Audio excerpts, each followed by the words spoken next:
রাসূল করিম সাল্লাল্লাহু আলাইহি ওয়াসাল্লামের দরবারে একটা সাহাবী হাজির হয়ে গেছেন। সাহাবী হাজির হয়ে বলেন, ইয়া রাসূলুল্লাহ, আমার বড় সমস্যা হয়ে গেছে। আল্লাহর হাবিব বলেন, তোমার কি সমস্যা হয়েছে সাহাবী, তুমি বলো। সাহাবী যে বলেন, ইয়া রাসূলুল্লাহ, আমি নিজেকে কন্ট্রোল করতে পারি নাই। আমি রোজা থাকা অবস্থায় ভুলে আমার স্ত্রীর সাথে আমি মেলামেশা করে ফেলেছি। আমার কি উপায় হবে? ইয়া রাসূলুল্লাহ, এর সমাধানের জন্য আপনার কাছে আসলাম। আমি তো বড় একটা মুসিবতে পড়ে গেছি। আল্লাহর হাবিব বলেন, কোনো সমস্যা নাই, এক কাজ করো। তুমি এক কাজ করো, এক আধারে তুমি 60টা রোজা রেখে দাও 2 মাস। কয় মাস? 2 মাস। এক নাম্বার ফায়সালা হলো, তুমি যদি এই একটা রোজার পরিবর্তে তুমি যদি 2 মাস 60টা লাগাতার যদি তুমি রোজা রাখো, তাহলে আল্লাহ পাক রব্বুল আলামিন তোমার এই গুনাহ আল্লাহ তাআলা মাফ করে দিবেন। সুবহানাল্লাহ। সাহাবী বলেন, ইয়া রাসূলুল্লাহ, 2-1 দিন রোজা রাখতে গিয়ে আমার অবস্থা কাহিল হয়ে গেছে। এরকম একটা দুর্ঘটনা আমার দ্বারা ঘটে গেল, আর আমি যদি 60টা একাধারে একটানা রোজা রাখতে চাই, এর ভেতরেও যে দুর্ঘটনা ঘটবে না, এটা তো আমার নিজের কাছে আমি নিজে কি নাই, আশ্বস্ত নয়। আমি নিজেকে এইভাবে সাহস করতে পারছি না। ইয়া রাসূলুল্লাহ, আমার দ্বারা এত কঠিন হবে না, আমি 60টা রোজা আমি রাখতে পারবো। সরাসরি খোলাখুলি নবীজির সামনে বলে দিলেন। আল্লাহর হাবিব বললেন, সাহাবী, তুমি 60টা রোজা রাখতে পারবা না, তাহলে তুমি আরেকটা তোমার উপায় বলে 2 নম্বর স্টেপ। 2 নম্বর উপায় হলো, ও সাহাবী, তুমি বাড়ি চলে যাও। বাড়ি চলে যে একটা গোলাম তুমি আজাদ করে দাও, গোলাম মুক্ত করে দাও।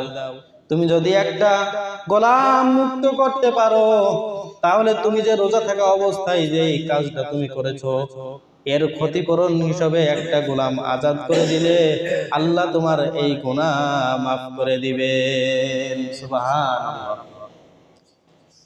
সাহাবী বললেন, ইয়া রাসূলুল্লাহ, আমি কিভাবে গোলাম আজাদ করব? আমার মতো গরীব কেউ নাই ইয়া রাসূলুল্লাহ, গোলাম আজাদ করার মতো সামর্থ্য আমার নাই, আমার অত টাকা পয়সা নাই।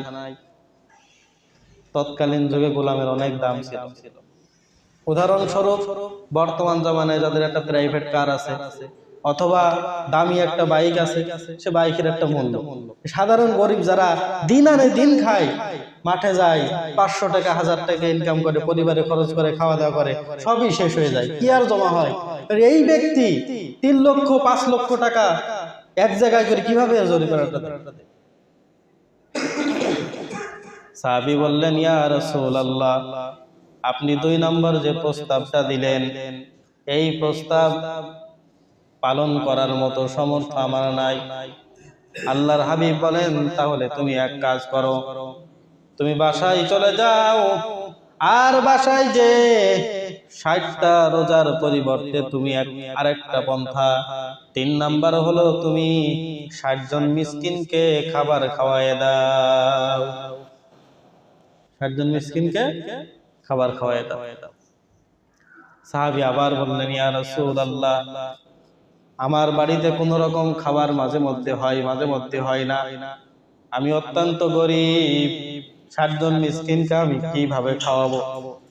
আমার এই কি গুনাহ কি মাফ হবে না? অপরাধ থেকে কি আমি মুক্তি পাবো না? আল্লাহর হাবিব এইভাবে সাহাবী আর নবীজি সামনাসামনি কথা বলতেছেন। ইতিমধ্যে এক ঝুড়ি খেজুর রাসূল পাক সাল্লাল্লাহু আলাইহি ওয়াসাল্লামের দরবারে হাদিয়া আসলো। উপহার হিসাবে কোন এক সাহাবী এক ঝুড়ি খেজুর নবীজির দরবারে পেশ করলেন। আল্লাহর হাবিব দেখলেন খেজুর আসছে, তখন আল্লাহর হাবিব বললেন, আচ্ছা সাহাবী, ঠিক আছে, তুমি গোলাম আজাদ করতে পারবা না, একাধারে 30টা রোজা রাখতে পারবা না, আবার 60 জন একাধারে 60টি রোজা রাখতে পারবা না, আবার 60 জন মিসকিনকে খাবারও তুমি খাওয়াতে পারবে না।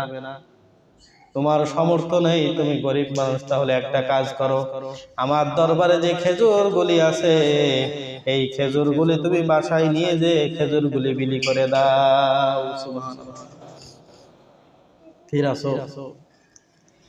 এরপরে সাহাবী বলেন, ইয়া রাসূলুল্লাহ, এই খেজুরগুলো নিয়ে আমি কাকে বিলি করব? আমার বাড়িতে বউ বাচ্চা আছে, তারা ঠিক মতো খাবার পায় না, খেতে পায় না, অভাবী সংসার, কোন রকম মাঝে মধ্যে খাই, মাঝে মধ্যে না খেয়ে দিনটা পার করে দিই। এই খেজুরগুলো নিয়ে আমি কাকে বিলি করে দেব? আমার মতো অভাবী, আমার মতো গরিব, আমার মতো অসহায় তো আর কেউ নাই। যখন এই কথা বলেছে তখন নবীজি হেসে দিয়েছে। নবীজি মুস্কি হেসে দিয়েছেন, হেসে দিয়ে বলছে, এক কাজ করো, খেজুরগুলো নিয়ে তুমিই খাও। সুবহানাল্লাহ। তুমিই খাও, যাও, আল্লাহ তোমাকে এতেই মাফ করবে। তার মানে সাহাবীর দিলে ভয় ছিল, সাহাবীর চেষ্টা ছিল, দুর্ঘটনাটা ঘটে গেছে, ইয়া রাসূলুল্লাহ বিপদে পড়ে গেছি, কিভাবে মুক্তি পাবো, আল্লাহ কিভাবে মাফ করবে, চেষ্টা তো থাকতে হবে। আমাদের তো চেষ্টা টুকুও থাকে না।